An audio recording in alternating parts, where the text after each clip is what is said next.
అన్నయ్య, మాస్టారేంటి ఇంకా రాలేదు? వస్తారమ్మా, ఏదో పని మీద ఉండొచ్చు. ఆ పని అవ్వగానే వస్తారుగా. అవునవును, మాస్టరు తప్పక వస్తారు. వస్తారన్నాక తప్పక వస్తారు. మాస్టారు మాటెప్పుడూ తప్పరు. ఒకవేళ ఒంట్లో బాగోలేదేమో. అదేమి కాదు, ఉదయం నాకు కనిపించారు. సాయంత్రం తప్పక వస్తానన్నారు. మనల్ని ఇక్కడ ఉండమన్నారు. అదిగో ఎవరో వస్తున్నారు. మాస్టారేనేమో. అవునవును, మాస్టారే. నేనేనర్రా. ఏ ఆలస్యమైందా? దారిలో ఒకరు కలిస్తేను. పర్వాలేదులే మాస్టారు, ఏమంత ఆలస్యమైందని. సరే, ఈరోజు మీకు యాకోబు వివాహం గురించి చెప్తానన్నానుగా.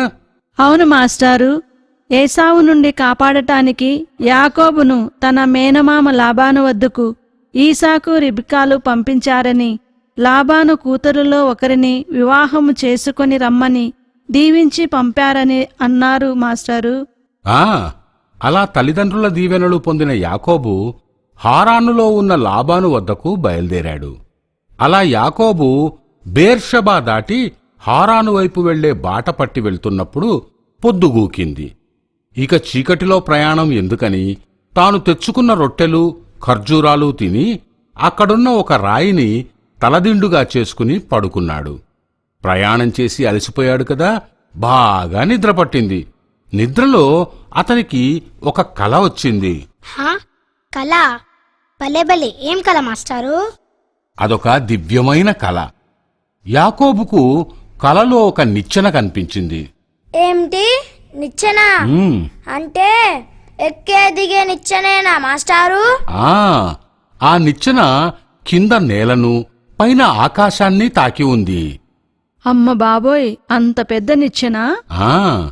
మరి ఆ నిచ్చెన మీదుగా దేవదూతలు ఆకాశం నుండి నేలకు దిగుతూ ఎక్కుతూ కనిపించారు. నిచ్చెన పై అంచున దేవుడు నిల్చొని ఉన్నాడు. అమ్మో, మరి యాకోబు భయపడలేదా మాస్టారు? అది కల తల్లి, పానకంలో పుడకలా. చచ్చు ప్రశ్నలు వేయక చెప్పేది విను చాలు. యాకోబు ఇదంతా ఆశ్చర్యంగా చూస్తున్నాడు. అప్పుడు దేవుడు యాకోబుతో ఇలా అన్నాడు. నేను సర్వేశ్వరుడనైన దేవుడను. మీ తాత అబ్రహాము, నీ తండ్రి ఈసాకు ఆరాధించే నిజదేవుడను నేనే. నీవు పడుకొనిన ఈ దేశాన్ని నీకు నీ సంతతికి అప్పగిస్తాను. నీ సంతానము వృద్ధి చెందుతారు. నీపై నీ సంతానముపై నా దీవెనలు మెండుగా కురిపిస్తాను.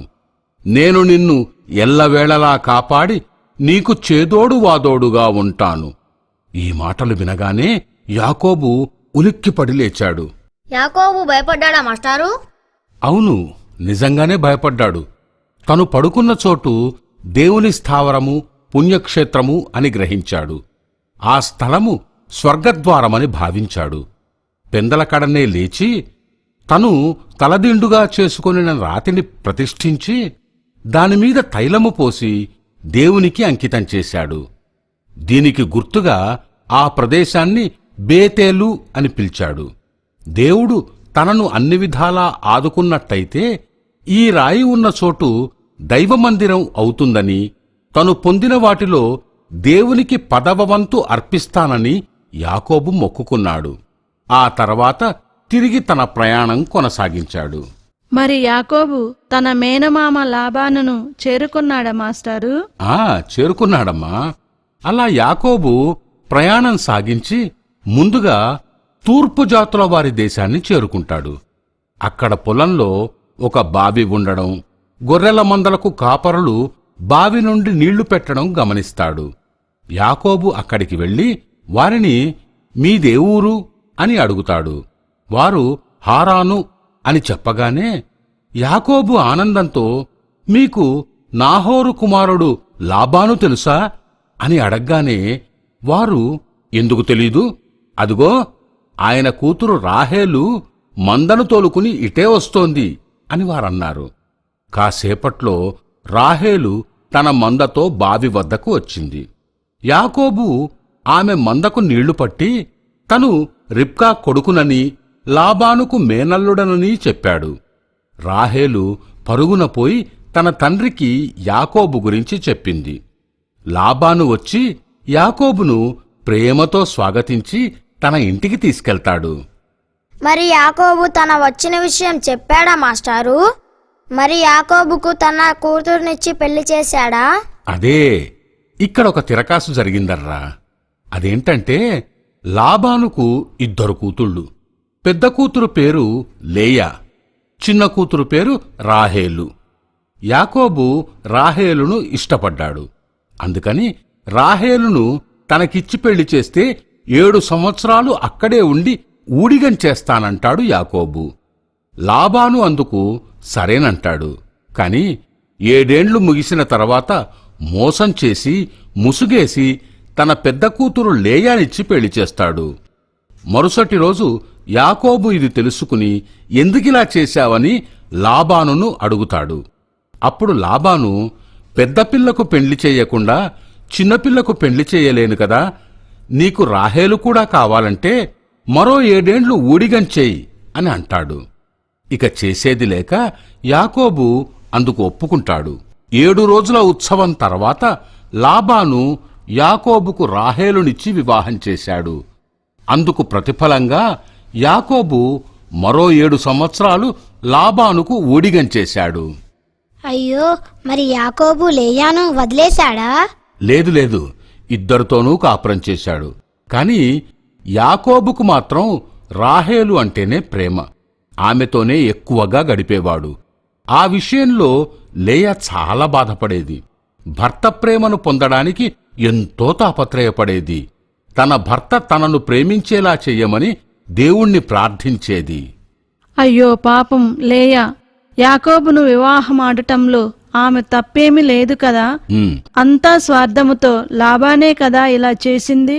అవును, లాబాను స్వార్థంతో యాకోబు సేవలను వాడుకోవాలనుకున్నాడు.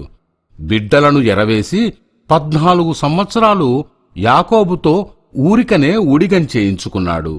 యాకోబు తన ఇంట్లో అడుగుపెట్టిన నాటి నుండి తన సంపదలు 100 వృద్ధి చెందడం గమనించాడు. ఎలాగైనా సరే యాకోబును తన వద్దే కట్టిపడేసుకోవాలనుకున్నాడు.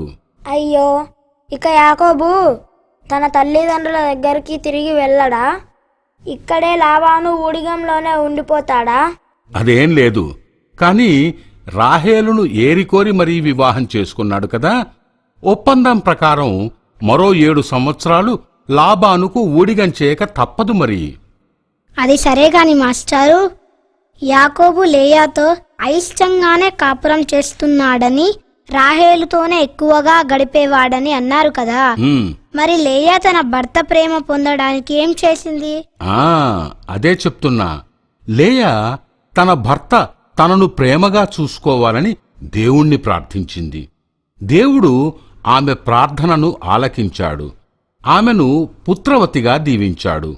ఆమెకు వరుసగా 6 మంది కొడుకులు కలిగారు. మొదట రూబేను, తర్వాత షిమ్యోను, ఆ తర్వాత వరుసగా లేవి, యూదాలు కలిగారు. లేయాకు మరికొంత కాలానికి ఇస్సాఖారు, సెబూలూను అనే కుమారులు కలిగారు. చివరగా దీనా అనే కుమార్తె కలిగింది. లేయాకు 6 కొడుకులు, 1 కుమార్తె కలిగారు. మరి అంతకాలమైనా రాహేలుకు సంతానం కలగలేదా మాస్టారు? లేదు, రాహేలుకు మాత్రం సంతానం కలగలేదు. ఈ విషయమే యాకోబుతో చెప్పి అంగలార్చింది. ఇక తాను గొడ్రాలుగానే చనిపోవాలా అని వాపోయింది. తన దీనావస్థ గురించి దేవుని ఎదుట మొరపెట్టుకుంది. చివరికి దేవుడు రాహేలును కరుణించాడు. ఆమె మొరాలకించాడు. రాహేలు కూడా గర్భవతి అయి 1 కుమారుని కనింది. దేవుడు నా మొరను ఆలకించి నా అవమానమును తొలగించి నేను తల ఎత్తుకొనున్నట్టు చేసెను అని ఆ బిడ్డకు యోసేపు అని పేరు పెట్టింది. అమ్మయ్యా, చివరికి రాహేలుకు కూడా 1 కొడుకు పుట్టాడన్నమాట. అవును, రాహేలు యోసేపును కనిన తర్వాత యాకోబు ఇక తాను తన దేశానికి తిరిగి వెళ్ళిపోవాలనుకున్నాడు. ఆ విషయమే లాబానుతో చెప్పాడు. లాబాను అందుకు ఒప్పుకొని ఇన్నేళ్లు తనకు ఊడిగం చేసినందుకు గాను యాకోబుకు తన మంద నుండి బక్కచిక్కిన గొర్రెలను, మేకలను కొన్నింటిని ఇచ్చి వాటిని మేపి ఆస్తిని సమకూర్చుకోమన్నాడు. ఇది చాలా అన్యాయం కదా మాస్టారు. అన్యాయమే.